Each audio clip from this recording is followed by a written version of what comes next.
बहुत से लोग आपको मिलेंगे सताने वाले, आपके परिवार में मिलेंगे आपको सताने वाले।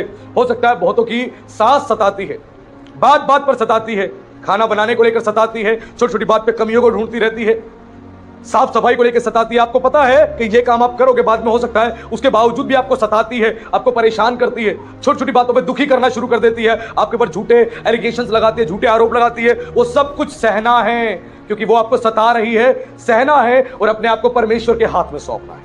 और उनको क्या देना है? आशीष। क्या देना है? आशीष। आशीष देनी है, उनको ब्लेसिंग देनी है प्रभु यीशु के नाम से कि प्रभु इनको बुद्धि ज्ञान की आशीष दे। आशीष दो, सिचुएशन के हिसाब से उनके लिए आशीष को डिक्लेयर करो। अगर वो सता रही है तो बुद्धि ज्ञान उसके अंदर नहीं है, उसके लिए प्रार्थना करो, उसके लिए आशीष को दो प्रभु यीशु के नाम से, ताकि परमेश्वर उसको बुद्धि और ज्ञान दे आपकी सास को। वैसे ही आपके ससुर हो सकते हैं जो आपको सताते हो छोटी छोटी बात पे कि सुबह तू इतने 4 बजे नहीं उठती, 5 बजे नहीं उठती, मुझे इतने बजे चाय चाहिए, मुझे ये चाहिए वो चाहिए, बहुत सारी बातों को परेशान करता है आपका ससुर, आपको गाली देता है, अब शब्द बोलता है, बहुत कुछ कहता है। और बहुत घरों में ये कहानी है, बहुत घरों में सास सता रही है, बहुत घरों में ससुर सता रहा है, और वो सताते हैं और बहू जो परेशान हो जाती है, वो दुखी हो जाती है, मैं क्या करूं, मैं क्या करूं।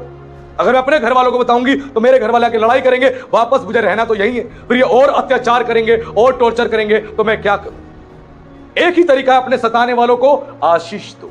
वो सताता है, परेशान करता है किसी का ससुर, तो प्रार्थना करो, प्रार्थना करो, क्योंकि आपका ससुर आपके लिए एक पिता के समान है, एक पिता के समान है। और बाइबल में ससुर के लिए अलग शब्द से इस्तेमाल नहीं हुआ, उसके लिए भी पिता शब्द ही इस्तेमाल हुआ है। अपने ससुर को आशीष दो प्रभु यीशु मसीह के नाम से कि प्रभु मैं इन्हें आशीष देती हूं, तू इन्हें बुद्धि और ज्ञान दे।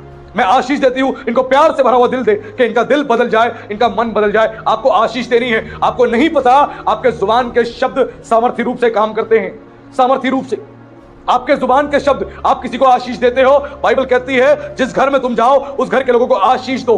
अगर वो आशीष के लायक होंगे तो आशीष उन पर ठहर जाएगी, नहीं तो लौट के तुम्हें लग जाएगी। हालेलुया। आपने किसी को बुद्धि ज्ञान की आशीष दी, वो लायक नहीं है ना बुद्धि ज्ञान पाने के, तो परमेश्वर वो आशीष आपको दे देगा। हालेलुया। आप बुद्धि ज्ञान से भर जाएंगी। अगर आप किसी को फाइनेंस की आशीष देते हैं प्रभु यीशु के नाम से कि प्रभु उसको धन समृद्धि की आशीष दे, आपने उसको ब्लेसिंग दी, आपने उसको आशीष दी, अगर वो लायक नहीं है, उसका जीवन लायक नहीं है प्रभु के सामने, वचन के मापदंडों के आधार पर नहीं है, तो वो आशीष उसको न लगकर आपको लग जाएगी और आप धन समृद्धि से तृप्त हो जाएंगे। हालेलुया। इसलिए आशीष दे, जहां जाए सब्जी वाले के पास जाए, सब्जी ले, उसको आशीष दे। God bless you. प्रभु तुम्हारे कामों में आशीष दे मेरे भाई। जहां जाओ बड़े ध्यान से सुन लेना, आज आपको आशीषित होने का एक सीक्रेट बताया जा रहा है, एक फॉर्मूला बताया जा रहा है।